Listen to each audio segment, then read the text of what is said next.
Good evening, everyone. Well, we're definitely moving into late October, which means just two things. Halloween is coming up, and the specter of the UC applications is definitely approaching. Welcome to our college talk. Do you see what I see? A closer look at the UC application.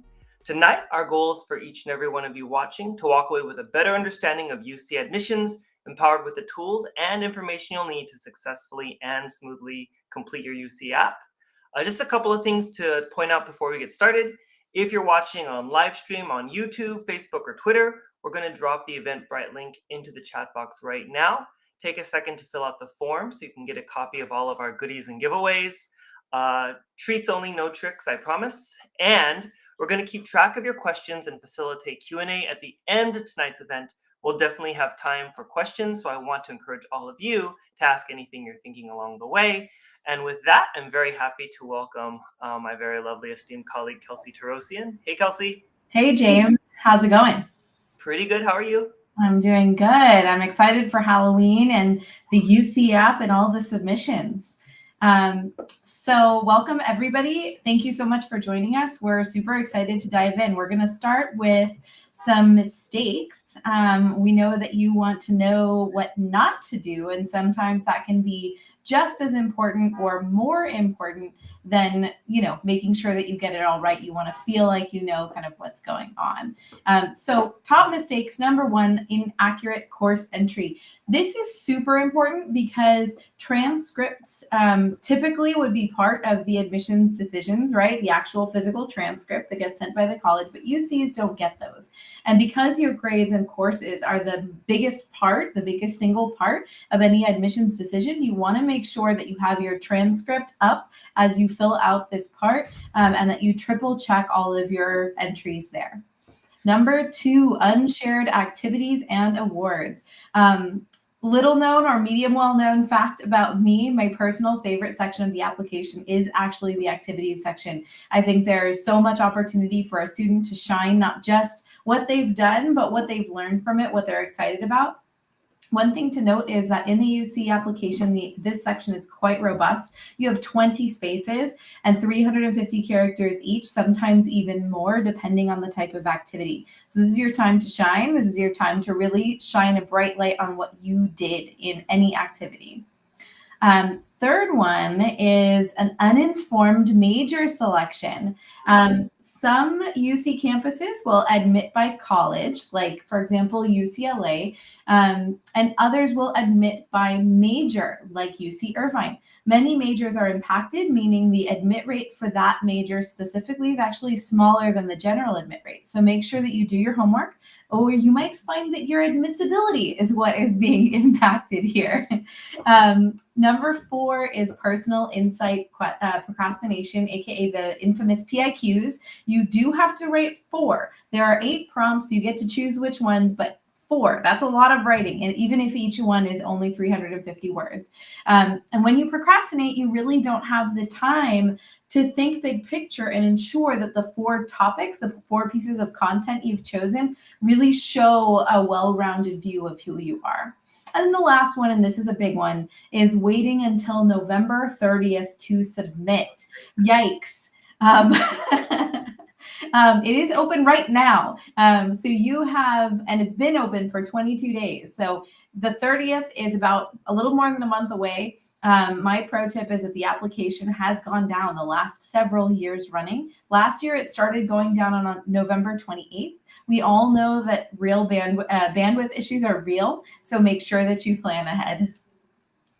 Yeah, all great tips on things to avoid. In terms of updates, well, we're actually going to spend most of our time tonight going through a very fast walkthrough, maybe a jog through of the application. But we want to give you some updates before that. The first, not really an update, but a continuation. The UCs continue to be SAT and ACT test blind for admissions and financial aid. So they're not looking at those scores. If you have a great one, sorry, you can't submit. And if you didn't take the test or you're not happy with your score, no problem. The applicant pool continues to increase year over year. So that kind of brings us to the next point that Kelsey just brought up as well. Certain majors are impacted, meaning it is more difficult to get into those majors. is a fun fact or interesting fact. About 85% of applicants at UCI um, applied into just 12 of the maybe 100 or so majors that they offer. So you can see how just crowded those fields are. You do want to make sure that you're applying to your first choice major in the first slot, but all the UCs now also give you a second option to consider. So make sure you make good use of that. UC increases in-state admission, so they're looking to kind of cap the number of out-of-state applicants or out-of-state enrollees to give a little bit more opportunity for in-state Californian students. Finally, the tuition stability program. We've been seeing about a 4.2% increase year over year in the cost of tuition. But kind as they are, the UC gods and goddesses have decided to keep the tuition rate going for a student for 6 years when they begin. So whatever you're paying your first year, they're going to try and keep that same rate locked in for you for 6 years after, for the first 6 years of your UC experience. That's maybe my favorite update of all of these. Thank you so much, James. And we're going to go into a couple of slides that we're going to go through quickly, along with updates. The UC system has a lot of different new majors. You can see Berkeley, UCLA, also Merced, Santa Cruz, and San Diego. I'm going to make sure that if you have signed up for this event in the link that you see in the chat, you will get our giveaways, which will include this list of new majors, a list of helpful links, our checklist for getting ready, all of that stuff. So don't miss out. Make sure that you click on the link that you'll see in your comments box, sign up for a free ticket, and we'll make sure to send you all of this great information after tonight's event.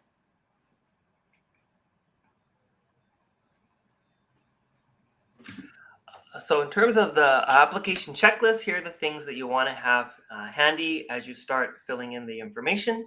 Of course, your most recent copy of your transcript. Official is nice, but unofficial will work for this just as well. You need to have all the years, though, 9th grade through 12th. Your most recent updated resume or activities list or a brag sheet. Make sure you review each activity carefully. The description, for all the reasons Kelsey said, this is a really important and I think underutilized section of the UCs. Unlike the Common App, if you've already started playing around with that, where it lets you move the activities up and down really easily. For the UCs, it's kind of a pain. If you want to reorder things, you have to delete stuff and then re-add everything. So to avoid that nightmare, make sure you know exactly what order you're going to enter everything in. Thinking about it like very carefully, what's the most important activities to you and the ones that really show your strengths. Have those essays ready to go. Again, there are 4 of them and you want to have them just ready so you can cut and paste right into the application.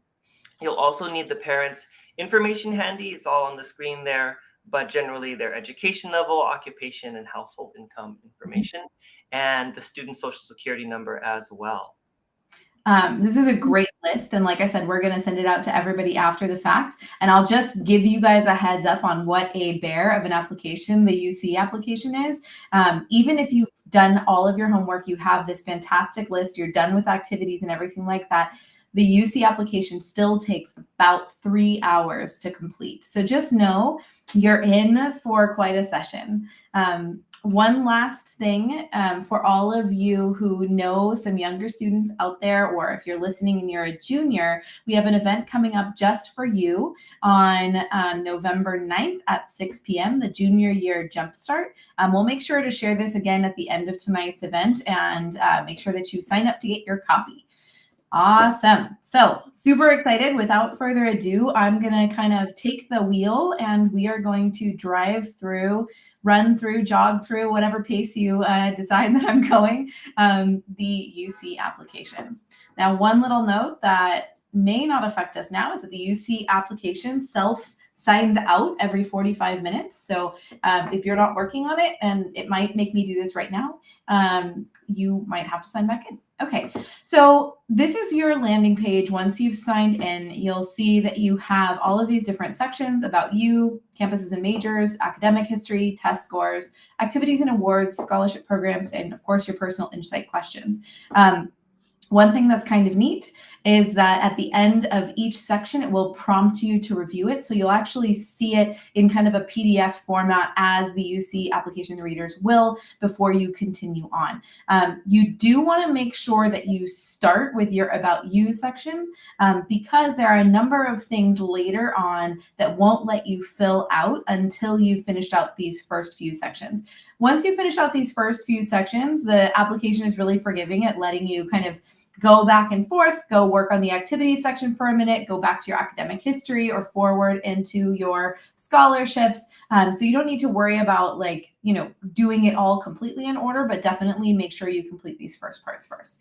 The last thing before I dive in that I want to share is this handy dandy little tool. If you want to download a PDF, so for example, you want to show a copy of this to your high school counselor or somebody else who's helping you with this, on this landing page, you'll see you've got the print version and you can see the whole PDF version of this, and you can click print and then you can save it as a PDF. So that's a handy dandy trick here. Okay, great. So going through the different sections, you've got your About You. I've got this all filled out already. Don't worry, it's not my real information, guys. And you'll want to make sure that you fill this out at the very top to the best of your ability.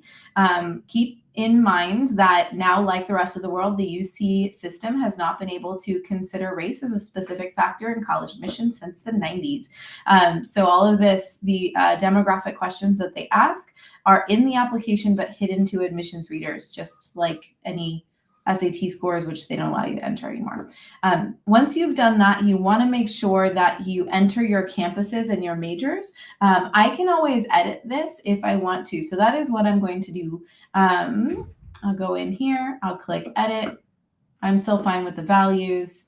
I'm still a freshman, and you can see I got a lovely map and then it went away for a second. Let's see if it comes back.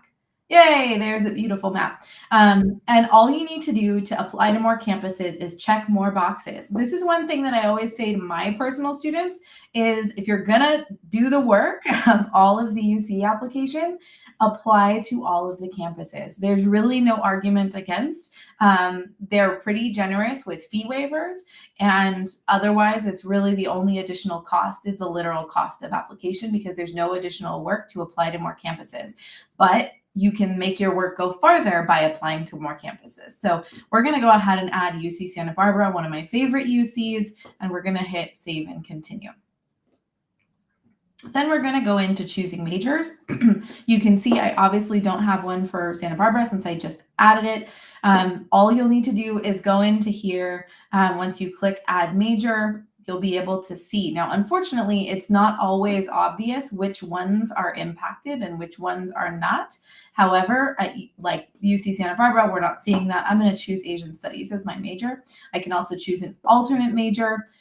We'll just go for Asian American Studies. Sounds good. Now you can go back up to the top, close this, and hit save and continue, and you'll see that pop up here.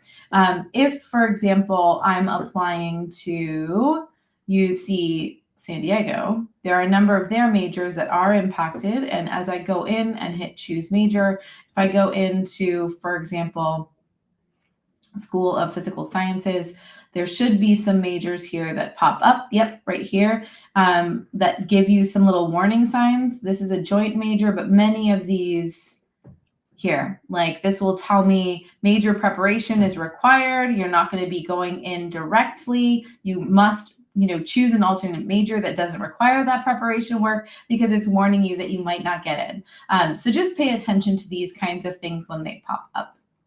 Once you've chosen your majors and you're feeling good about it, for UC San Diego, they also ask you to rank colleges. This is one of the resource links that we're going to send, which is a great little download of what the different UC San Diego colleges are all about. This part is not a big deal in terms of your admissibility. It's more about your preferences and kind of how you want your general ed requirements to look. Okay. Now, this is a great opportunity for me to share. I didn't complete this completely. I can either choose to continue working on this page or skip the page for now, which is what I'm going to do. All right, we're going into the big part, academic history. So this part is super duper important. like I said, the school isn't going to submit a transcript for you. So this is all of the information that the school has, that any UC campus has about your academic history. So it'll ask you about 7th and 8th grade, just high school level math, languages other than English, and then you'll move right on to high school. You can do a little search for where you're going to school, so you don't have to memorize the school's code.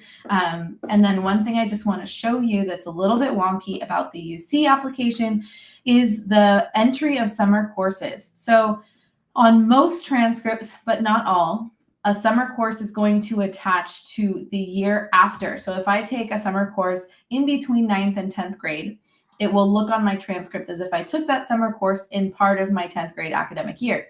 On the UC application, however, you can see it asks you for summer courses after this grade. So that same course that I took between 9th and 10th grade actually is going to attach to 9th grade.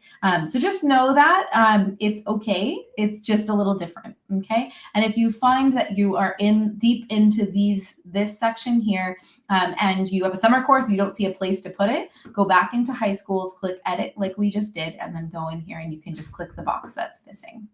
Okay, great. So one thing that's kind of neat about the UC that's very different from Common App is that it is already going to populate with all of the different classes that are offered at your school. So I put in my actual alma mater, South Pasadena High School, go Tigers, and you'll see that it is automatically populating with all of, for example, the English classes that are available at South Pasadena High School. So all you have to do is identify, oh yeah, I took English 9, which was the Lit Survey Comp class, and then select your 2 grades. This is another thing. You'll notice that there's no plus or minus grades here. So this is great news if you got a B- in something, because it's just going to count as a B. But it's not so great news if you got an A+ or a B+ in something. I think the UC feels that it's just going to all kind of even out in the end. But for simplicity's sake, they're only looking at the straight grade, no plus or minus. The other thing I'll note is that they're only looking at the A through G courses, which is their categorization for all of these different types of courses that you can see right here. So history, English, mathematics, science, language other than English, visual performing arts, and then college prep electives. The other thing I'll draw your attention to here is that you have this code right here that shows, what the little things are here. So like if I go into English, you can see that this Common Core English Language Arts has not honors, AP has AP. But sometimes you're gonna see that a class that is marked as honors here, this isn't happening on this particular class. Oh, here we go. Like English 10 World Lit Comp honors here is marked as not honors. And that is all about the way that the school, so in my case, South Pass High School, reports it to the UC system. If you are really worried about it, you can definitely go check with your counselor, but you also can rely on this being correct. So that's a little bit about course and grade entry. One other thing I want to just say is that there is a myth that 9th grade classes don't count for UC. Now, it is true and not true, right? They're not part of what the UC uses to calculate the academic cumulative GPA. They only use 10th and 11th, no 12th, no 9th. However, as you can clearly see on my screen, you do enter it. And it is in fact the first set of grades that a UC application reviewer will see when they are reviewing your UC application. So just know that once they've seen them, they can't unsee them. It's not going to be a major part of the consideration, but it is present in your representation in your classes. So we've entered all of 10th. You can see all of 11th, right? 12th grade is one other thing that I want to note, because when you submit this on November 30th, you're not going to probably have a grade for semester 1 because we're early still. You're going to mark the grade 1 as in progress and grade 2 as planned. And the other thing I'll say is that if you have a 1 semester course, like let's make up a world in which AP Ling is only 1 semester, then I would, instead of checking PL, I would check no, meaning no class. All right. Fantastic. Want to encourage anybody watching to also please pop any questions you have as we go along. If I'm going too fast, kind of too bad, but if you have a question about something specific to a section that I'm in, please don't hesitate to throw that question into the comments box on your platform. Okay, the next section is going to be about colleges attended in high school. You can either click add or I don't have any. College courses. I didn't have any, so I didn't add any. And then additional information. This is one thing that I also want to flag. You can see that this part is 550 characters. That's only a few sentences. It's not very long. So this is not the equivalent of the additional information section in the Common application. There is another place where if you have something that you really need to share that's not represented anywhere else in your application, you can add it, and it's longer than 550 characters. Confusingly enough, it is 550 words, but it is in the personal insight section. This section is specific to your academic history. So for example, there's a school that I used to work at called Sequoia School. It's a private school in Pasadena. They do not offer AP courses. They offer something called SAS courses or Sequoia Advanced Studies courses.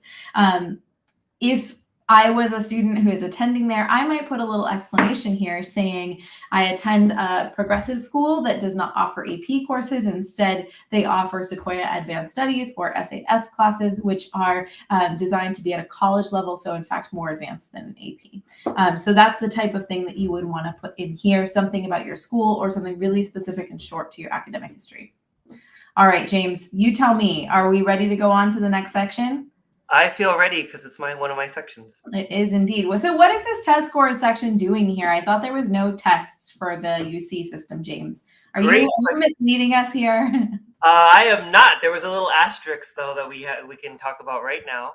And that is, again, that you can see there is no place for the standardized tests like the SAT or ACT.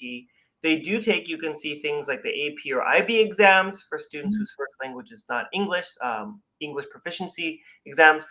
These, though, are not used either, just like any other test. These are not used for admissions purposes.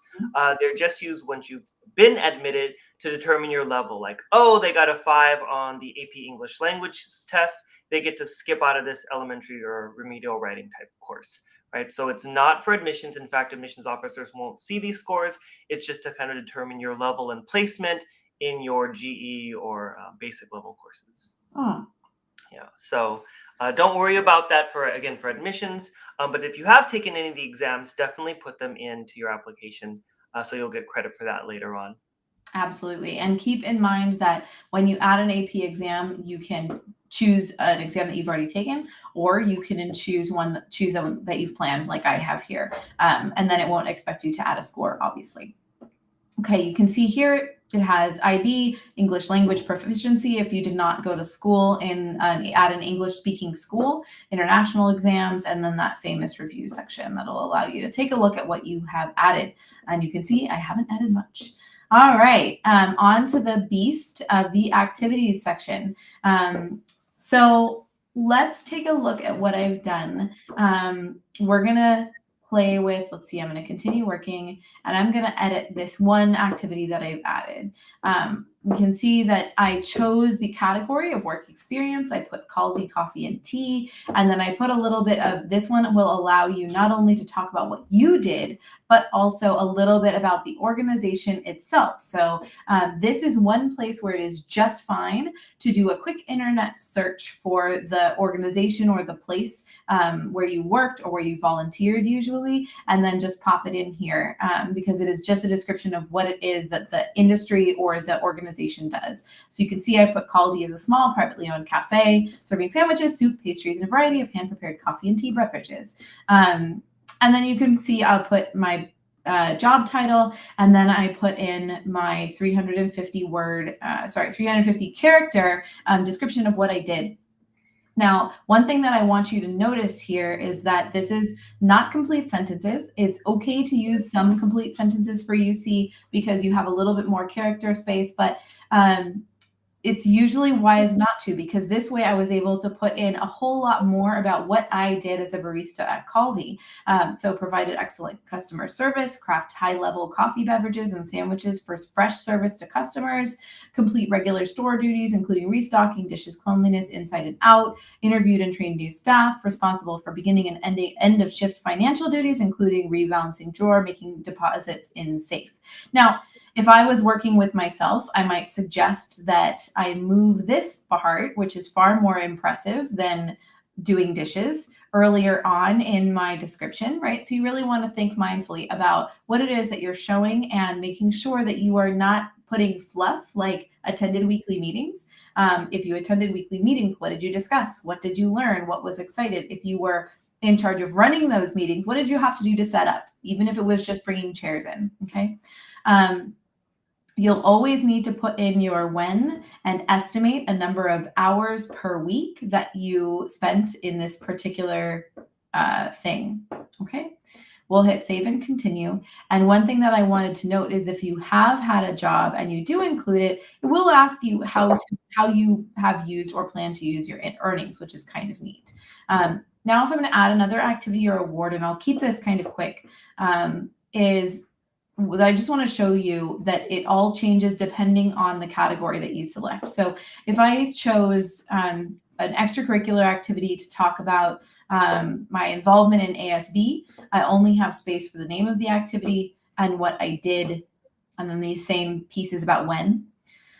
If I choose a volunteer or community service, I again have that very similar to the work experience. What does this organization do? What's the reason that it exists? How does it help a certain community? And then we can talk about what I did. And then the other thing I'll show that's a little tricky is the award or honor, where you're going to be asked what's the name of it, the level of recognition. So did it come from your school? Was it citywide, regional, national?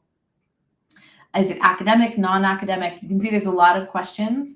And then it asks you both what the eligibility requirements were and what you did to achieve this award or honor. And this is one place where students often will kind of put almost identical things in these two boxes because it is tricky, right? If you're an AP scholar and the AP Scholar Award requires that you got over a 3 in at least 5 different AP exams, and then you ask for what you did, it's like, well, I got over a 3 in 5 different AP exams. So you want to try to think a little bit more deeply. Like, did you spend time studying? Did you take multiple tests? Did you, how did you prepare? What did you learn? All of that kind of stuff. Okay. All right. So I'm going to cancel this uncompleted activity, and we're going to move on to the last piece, or the second to last piece, which is the scholarship program. Now, as with many large public schools, you're not going to see a ton usually of very large scholarships that come out of the UC system. And this is simply because their focus is really on need-based aid and on being a public, low-cost, in-state tuition school, or relatively low cost compared to some others. So that said, they do have this really easy section that is divided up by type of scholarships, type of qualification that allows you to put yourself in the running for some free money. So you can see there's a ton of them. This is one thing that students often miss. And this is like, for example, academic major or interest. So I might be interested in dance. I might not actually be a dance major, but if I'm interested in dance, since it says major or interest, you can click this. So just make sure that you go through this. There's a lot of really interesting, very specific ones. Like there's one about being a woman who went to high school in Los Angeles. So if I was filling this out for reals, I would definitely click that. So just make sure that you go through this. And then the last bit is the personal insight questions. And while this is maybe the most time consuming for the students, this is what we're probably going to spend the least time on. You can see that you have 8 different questions. Each one allows you 350 words. The UC wants to see what gives you these opportunities to do 4 so that you can really show a well-rounded view of yourself so that you can really talk a lot about who you are in different ways. So make sure that you work on these for a long time, that you edit them, that you be thoughtful about them, and that you show different sides of yourself. My last pro tip about the application and any application is don't try to do it on your own. If you are a student, make sure that you are enlisting help, whether that looks like the help of your school-based high school counselor, whether that looks like the help of a parent or a trusted friend, or a tutor or somebody like us who's really cutting their eye teeth on applications. So that is our jog through the UC application. I'm going to go ahead and open it up to questions. But let's make sure that we have this save the date up here for everybody. And I'm going to pop the Eventbrite link into the chat for everybody to sign up for. This one is coming up quickly. All right. So while you guys all have a minute to enter any questions that you have under the chat, James, I know that we get a lot of questions. So what are some things that you're hearing asked commonly from people around that we can kind of speak to? Well, definitely that last part of the application that you mentioned, it's where students spend the most time. So any quick tips? Let's say that maybe someone kind of procrastinated, they haven't yet done all of their UC essays. What would you say is some advice for people still kind of finishing them up or maybe just starting them? Yeah, I would say, like I said, first make a strategy. Think about who you are and what you want to show about yourself. What are the different parts of you, your interests, the things you've done with your time, all of that kind of stuff that, you want a college who's thinking about whether you would be a good fit or not to know about you and to be able to make a really strong decision about whether to invite you onto their campus. And then I'll just share one of the things that I heard from one of my colleagues at the UC system was don't try to make each PIQ into a full essay. Don't try to make it into a story that's just really, really condensed and has the whole story arc. What you want to do is make sure that you really focus on being straightforward, getting what you're talking about out from the get-go. Because remember, these are people who are reading literally hundreds, if not thousands, of applications back to back to back to back. So they're moving quickly. So you want to be straightforward and you want to make sure that you infuse it with why you're talking about that, what the significance, what the lesson learned is. So I have another question for you, James, which is, what about submitting to multiple campuses? Is there any downside to that? Do the campuses like, the more selective campuses like UCLA or Berkeley see that you've also applied to Riverside and Merced and think like, oh, well, I don't need to admit them here. They're going to have a spot at one of those other schools? That's a fantastic question, and I think a misunderstanding or misconception a lot of people have. So each campus just gets your little application. They don't know where else you're applying. And one kind of term that Kelsey just used was like the more or less selective campuses. I would say 5 to 10 years ago, there was a pretty clear kind of order of who's the most to least selective, and you can kind of figure out, if this student gets into school X, they'll probably also get into school Y because the admissibility was like very clear. Mm-hmm. More and more, the UCs have become unpredictable. So it's not like we've seen students like get into Berkeley, but not get into UCI, which is generally considered a little bit easier, right? Or maybe got into UCLA, but not UC Santa Barbara, right? Things that would have been unthinkable 7 or 8 years ago. So it never hurts, as Kelsey said earlier, it never hurts to just check all the boxes. There is no real cost other than the application fee per campus. You've already done all the work. You might as well shoot your shot and see what happens. Just check the boxes because you never know. Like it's not as predictable as it once was. So our recommendation is always check all the boxes, especially if you went through that bear of an application already. Great advice. Great answer, James. Well, I think that is all the time that we have left. So I want to thank everybody for joining us tonight. If you haven't already, make sure that you go ahead and click on the first link that we put into the comments box, and we'll make sure that you get those great helpful tips, your checklist for applying, and all of those giveaways. Thanks so much, everybody. Have a good Sunday.